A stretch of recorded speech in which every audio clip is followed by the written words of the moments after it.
Un nerf à vif palpite d'une douleur sourde, et n'est-elle pas toujours là? Cette question incessante et lancinante. Pourquoi est-ce si douloureux? Même lorsque les pièces semblent se mettre en place. Ce poids écrasant dans votre poitrine persiste. Une sensation inébranlable de déplacement. Vous avez couru après tous les remèdes fugaces, n'est-ce pas? Les applications de méditation qui fredonnent des promesses creuses, des amis bien intentionnés qui dispensent des conseils creux, cette mascarade désespérée du « tout va bien » murmuré entre deux dents serrées. Et pourtant, cette souffrance atroce s'accroche comme un membre fantôme, un harceleur silencieux qui vous traque à chaque pas. Écoutez attentivement, car ce que je m'apprête à dire est peut-être précisément ce que personne n'a osé exprimer à voix haute. La majeure partie de votre tourment ne vient pas de ce monde cruel extérieur. Non, il s'envenime de l'intérieur, un mélange toxique concocté par tout ce que vous refusez d'affronter. Ce fragment de vous-même abandonné, rejeté dans le désert de votre psyché. Carl Jung, ce titan de l'exploration psychologique, a sagement proclamé « Ce que vous ne portez pas à la conscience revient comme le destin ». Et mon ami, voilà la terrible vérité de votre situation. La vie vous lance des signaux, des avertissements. Et pourtant, vous vous enfouissez obstinément la tête dans le sable, telle une autruche frénétique fuyant la réalité. Vous masquez tout cela sous des distractions fugaces, des tentacules addictifs, des relations creuses et dénuées de substance. Ça passera, murmurez-vous, mantra du déni. Mais passe-t-elle vraiment? La douleur, voyez-vous, ne demande pas à être ignorée, mais à être comprise. Il ne s'agit pas d'un simple discours de développement personnel, mièvre et mièvre. Je ne propose pas de formules toutes faites, ni de solutions illusoires. Je suis là pour réveiller votre conscience, vous mettre au défi, révéler au grand jour ce que vous vous cachez à vous-même. Accordez-moi quelques instants de votre temps, juste ce, et j'illuminerai la source de votre souffrance et le chemin vers sa cessation. Non pas par un tour de passe-passe, mais à travers le prisme puissant d'une conscience brute et inébranlable. Peut-être êtes-vous actuellement au plus bas, noyé dans le désespoir. Peut-être êtes-vous au bord du gouffre, un sourire creux plaqué sur votre visage, tandis qu'un cri incessant vous déchire intérieurement. Ou peut-être vous êtes-vous adapté à fonctionner avec la douleur comme si elle faisait partie intégrante de votre être, une compagne tordue et omniprésente. Quel que soit votre état actuel, une vérité crue et implacable doit être mise à nu. La souffrance perdure uniquement parce que vous n'avez pas le courage d'en affronter la racine.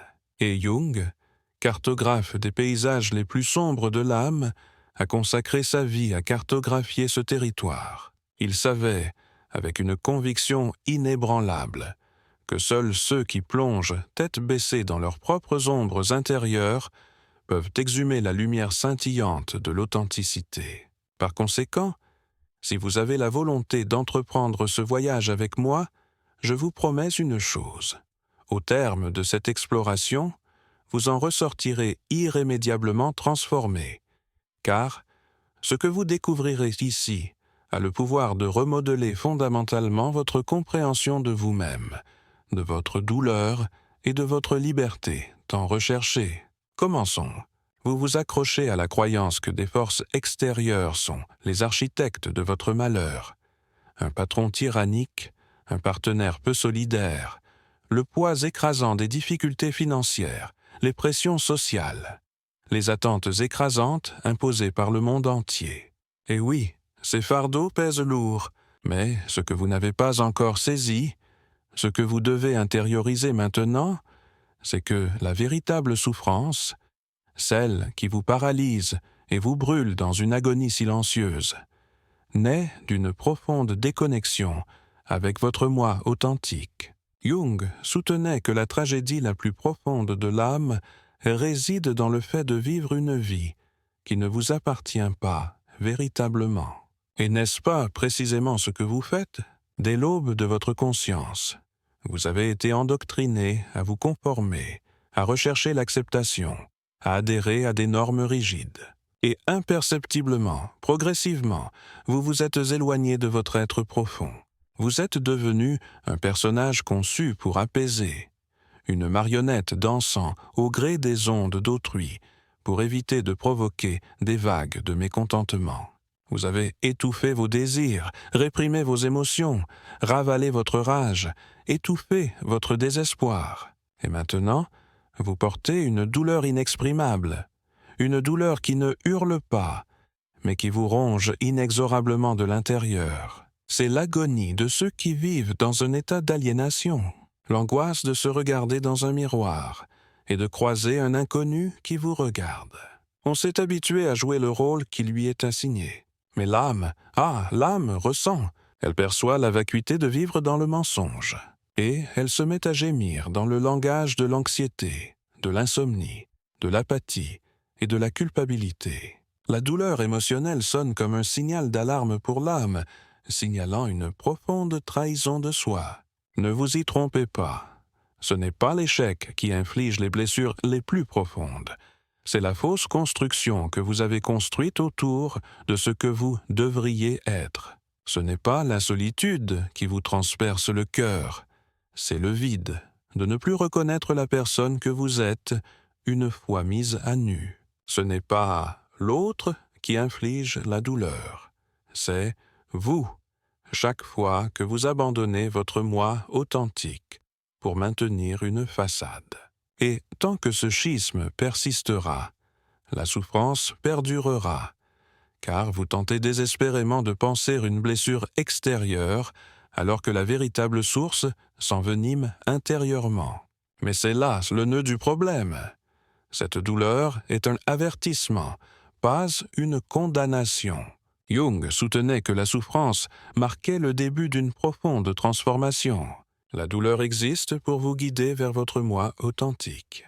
Et ce retour aux sources commence dès que vous cessez votre fuite effrénée et commencez à écouter ce qui a été enfoui, ce qui a été étouffé, ce qui a été tragiquement oublié. Dans le prochain segment, nous explorerons la force la plus dangereuse et pourtant la plus libératrice qui réside dans la psyché humaine, l'aspect que vous redoutez le plus, mais qui recèle la clé de votre guérison, ce que Jung a baptisé l'ombre. Si vous aspirez sincèrement à bannir la souffrance de votre existence, vous devez l'affronter, la reconnaître et finalement l'intégrer. Vous aspirez à mettre fin à cette souffrance incessante, mais vous persistez à lutter contre de simples symptômes sans jamais vous attaquer à la racine. L'anxiété, la culpabilité, la rage, le désespoir. Vous les traitez tous comme des adversaires, comme des défauts à éradiquer.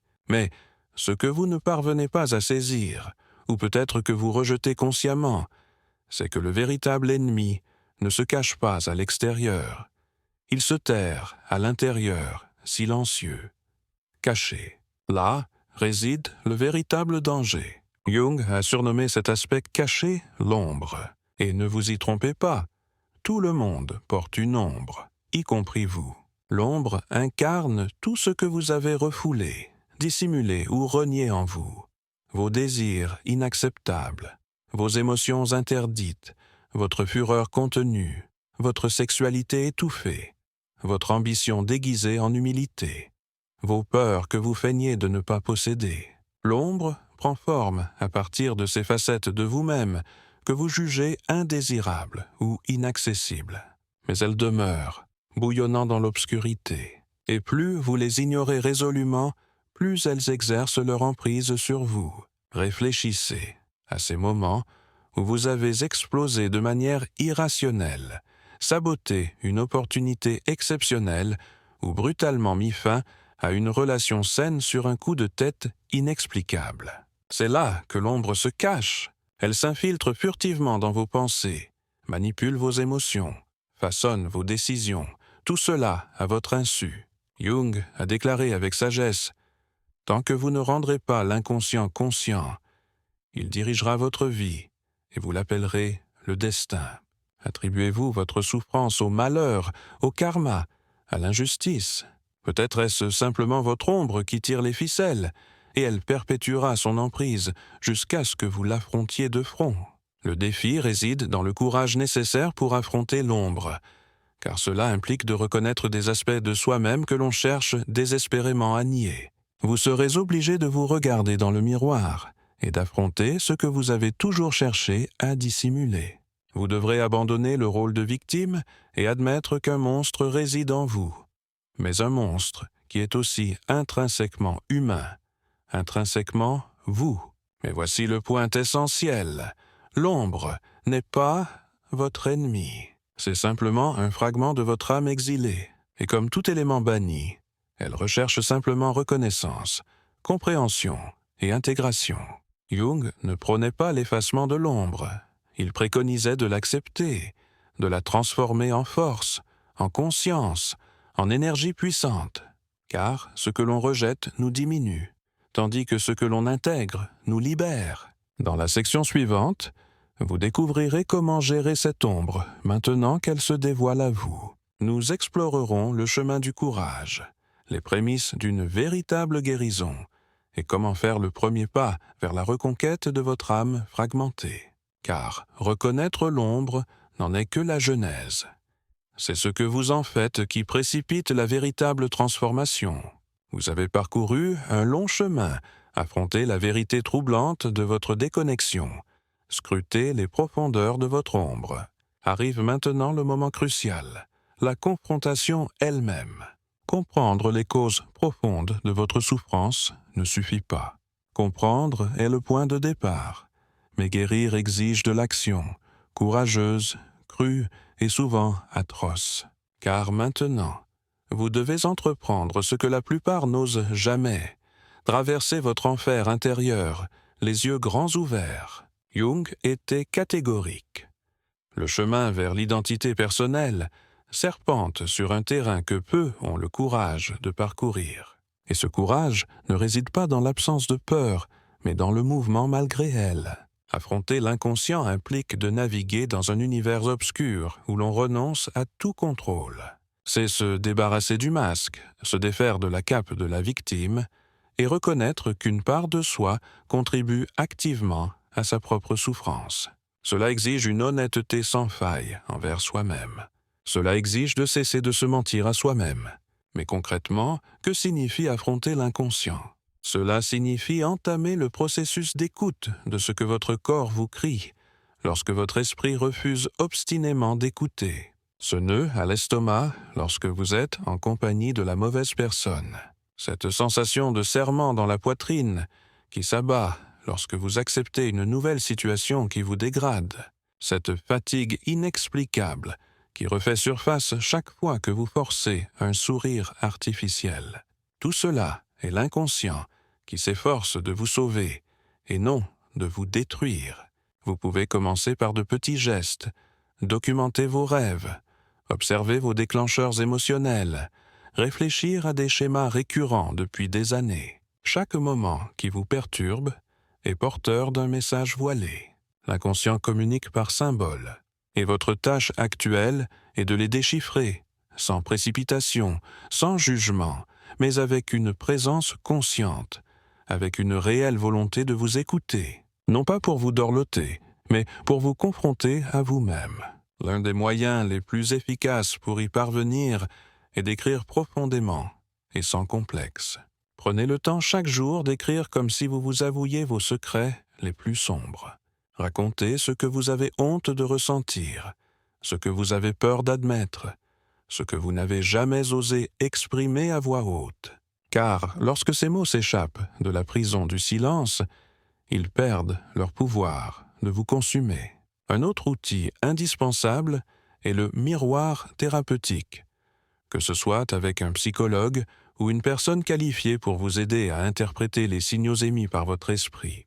Jung affirmait que l'inconscient n'est pas un dépôt de déchets, mais une intelligence vivante et respirante. Il aspire à vous révéler quelque chose. Il cherche à vous guérir, mais il exige que vous l'écoutiez sans filtre, sans défense, sans excuse. Aspirez-vous à vaincre la souffrance? Alors, cessez votre fuite perpétuelle, car tant que vous fuirez, la souffrance vous poursuivra sans relâche. Mais dès que vous vous arrêterez et l'affronterez, elle commencera à se transformer, à se métamorphoser, et alors, vous découvrirez quelque chose que personne ne vous a jamais transmis. La douleur même que vous craignez si ardemment est, en réalité, un portail. Et c'est précisément ce que nous explorerons dans le prochain segment. Le véritable rôle de la douleur dans votre vie. Pourquoi persiste-t-elle à refaire surface, même lorsque tout semble sous contrôle?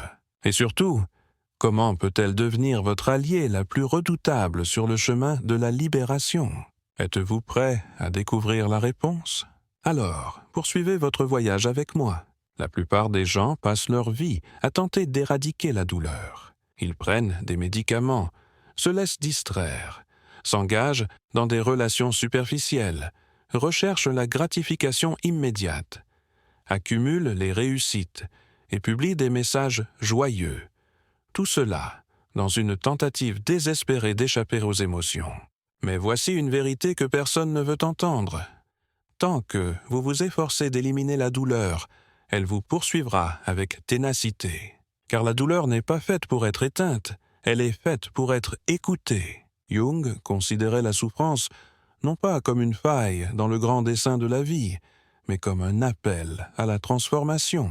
La douleur est le signal que quelque chose est fracturé en vous, exigeant reconnaissance, soutien et réalignement. C'est le cri de l'âme qui proclame « Cela ne peut plus durer ». Chaque douleur est porteuse d'un message. Chaque angoisse est un code à décrypter. Il vous suffit de cesser de la considérer comme un ennemi et de l'accepter comme un guide. Réfléchissez à toutes les fois où la vie vous a contraint à changer. Combien de ces transformations se sont produites dans le confort? Probablement aucune. C'est au cœur du chaos que l'âme commence à se réorganiser. C'est dans les affres de la douleur que la psyché implore la reconstruction, et c'est là que commence la véritable métamorphose. Jung affirmait que la souffrance doit être vécue jusqu'à son paroxysme avant de pouvoir être transcendée. Autrement dit, la douleur doit être traversée, et non évitée. Traduisons cela en termes concrets.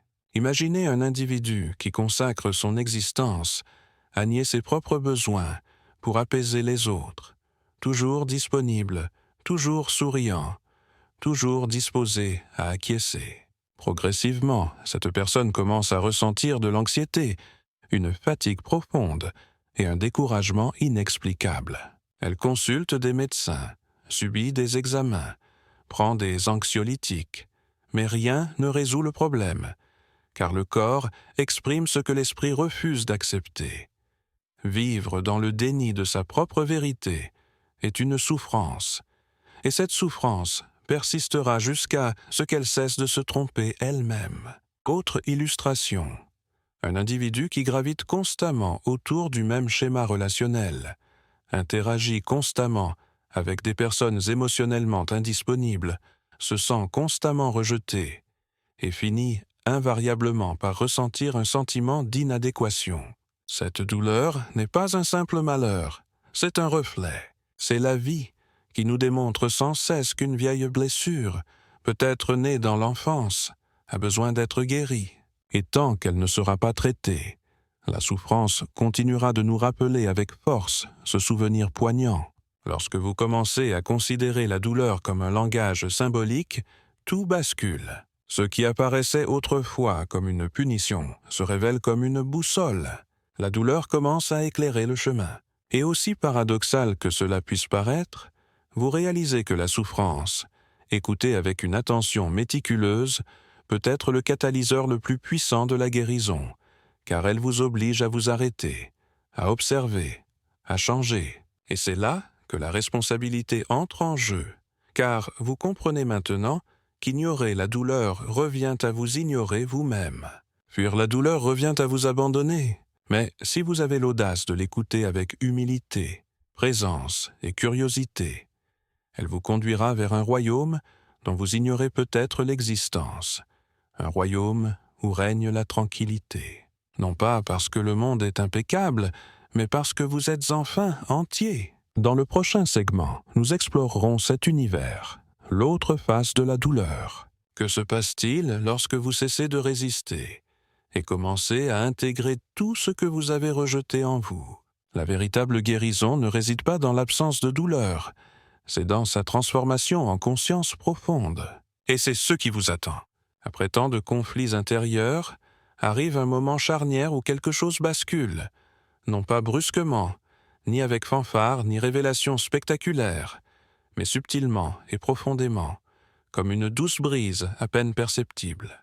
Pourtant, cela transforme le climat même de votre âme.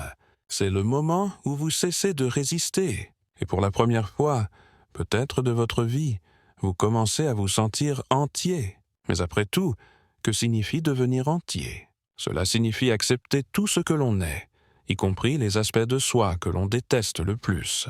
Cela signifie mettre fin à la guerre intérieure avec ses émotions, abandonner la quête de la perfection, se débarrasser de la multitude de masques.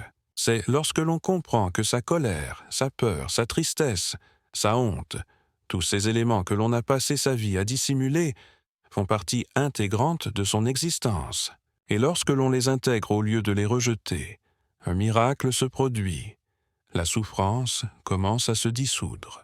Jung a qualifié ce processus d'individuation, non pas au sens de devenir spécial ou distinct, mais au sens de devenir soi sans distorsion. Un être humain complet, réel, authentique. Et cette authenticité ne naît pas de l'orgueil, mais d'une profonde acceptation. Il ne s'agit pas de se trouver soi-même, mais de se découvrir soi-même. Et seuls ceux qui ont l'audace de pénétrer dans les ruines de leur âme et de reconstruire ce qui a été brisé peuvent vraiment se trouver. À ce stade, vous réalisez que vous n'avez plus besoin de dissimuler votre douleur, car elle ne vous définit pas. C'était le chemin, pas la destination. Vous regardez en arrière et percevez que chaque crise, chaque chute, chaque implosion émotionnelle avait un but. Vous dépouiller du mensonge, vous contraindre à abandonner l'illusion du contrôle, vous forcer à vous défaire de ce qui était faux pour pouvoir ensuite vous revêtir de la vérité. Et cette vérité est loin d'être réconfortante. Elle ne vous épargne pas la vulnérabilité. Elle exige de la présence. Elle exige des choix. Parce que maintenant que vous connaissez votre ombre, que vous comprenez le rôle de la douleur, que vous ressentez la puissance d'être qui vous êtes, vous ne pouvez plus vivre en pilotage automatique. Vous commencerez à voir clairement qui vous élève et qui vous épuise. Vous cesserez d'accepter ce que vous acceptiez autrefois, simplement pour échapper au conflit. Vous commencerez à dire non sans culpabilité. Vous direz enfin oui à vous-même. Ce changement intérieur est silencieux, mais bouleversant. Il ne s'agit pas de se transformer en une nouvelle personne, mais de cesser de trahir la personne que vous avez toujours été. Et à ce moment-là, vous découvrez ce que personne ne vous a jamais appris. Vous n'aviez pas besoin de guérir pour être digne d'amour. Il vous fallait simplement vous accepter pour cesser de vivre dans le manque, car la paix que vous recherchiez extérieurement vous attendait intérieurement. Mais attention, c'est là que beaucoup stagnent. La douleur s'est atténuée, les schémas ont changé, la vie reprend son cours, et puis la tentation de s'arrêter là surgit. Mais il existe une étape supplémentaire, une étape que Jung considérait comme essentielle, car la guérison individuelle reste incomplète jusqu'à ce qu'elle se métamorphose en contribution. Que faites-vous de votre lumière après avoir traversé vos ténèbres? Comment vivez-vous maintenant que vous êtes éveillé? C'est ce que nous explorerons dans le dernier segment, le choix conscient de vivre différemment, non seulement pour survivre, mais pour exister avec un but, avec conscience, avec responsabilité. Car, maintenant que tu es né de nouveau, la vie exige davantage de toi. Tu sais désormais que tu ne peux plus feindre l'ignorance. Tu as entendu chaque mot, senti chaque vérité te transpercer comme une lame, et pourtant, tu es resté. Cela te place déjà parmi les rares élus. La plupart fuient quand la vérité commence à piquer. La plupart choisissent de rester endormis. Toi non, tu es resté. Et à cause de cela, vous êtes maintenant confronté à un choix crucial. Persister à perpétuer les vieux schémas qui vous tirent vers le bas ou finalement prendre le contrôle de votre propre existence.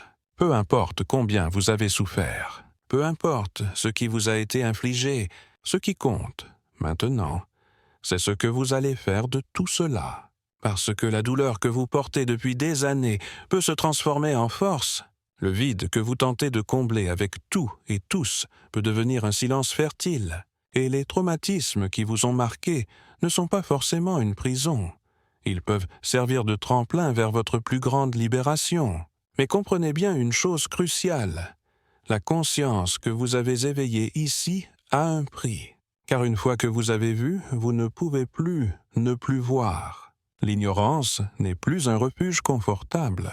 Vous avez été appelé à vivre à un niveau supérieur. Et vivre à ce niveau élevé exige de la responsabilité. Cela exige que vous ne vous trahissiez plus, que vous n'acceptiez rien de moins que ce que vous méritez, que vous ne vous réfugiez pas derrière des excuses ou des peurs archaïques. Vous n'avez pas besoin d'être prêt à 100%. Personne ne l'est jamais. Ce que vous devez faire, c'est prendre la résolution de choisir chaque jour de vivre consciemment, de vous regarder avec fermeté, compassion, vérité, et, surtout, d'agir.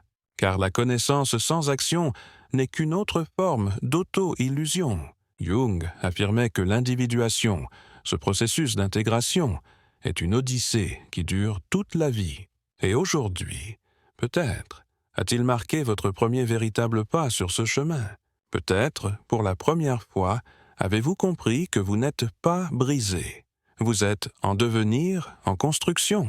Et la souffrance n'était pas une punition. C'était une convocation. Un cri de votre âme vous invitant à rentrer chez vous. Dites-moi, quel a été le message de cette vidéo qui vous a le plus marqué? Quelle vérité a résonné et vous a profondément bouleversé? Commentez ci-dessous. Écrivez comme s'il s'agissait d'un engagement solennel envers vous-même. En le verbalisant, vous l'ancrez. Et qui sait, votre expérience pourrait aussi aider quelqu'un d'autre à traverser cette période périlleuse. Parce qu'il n'y a rien que vous ne puissiez créer. Et si cette exploration a résonné en vous, vous a confronté et vous a réveillé, ne vous arrêtez pas ici.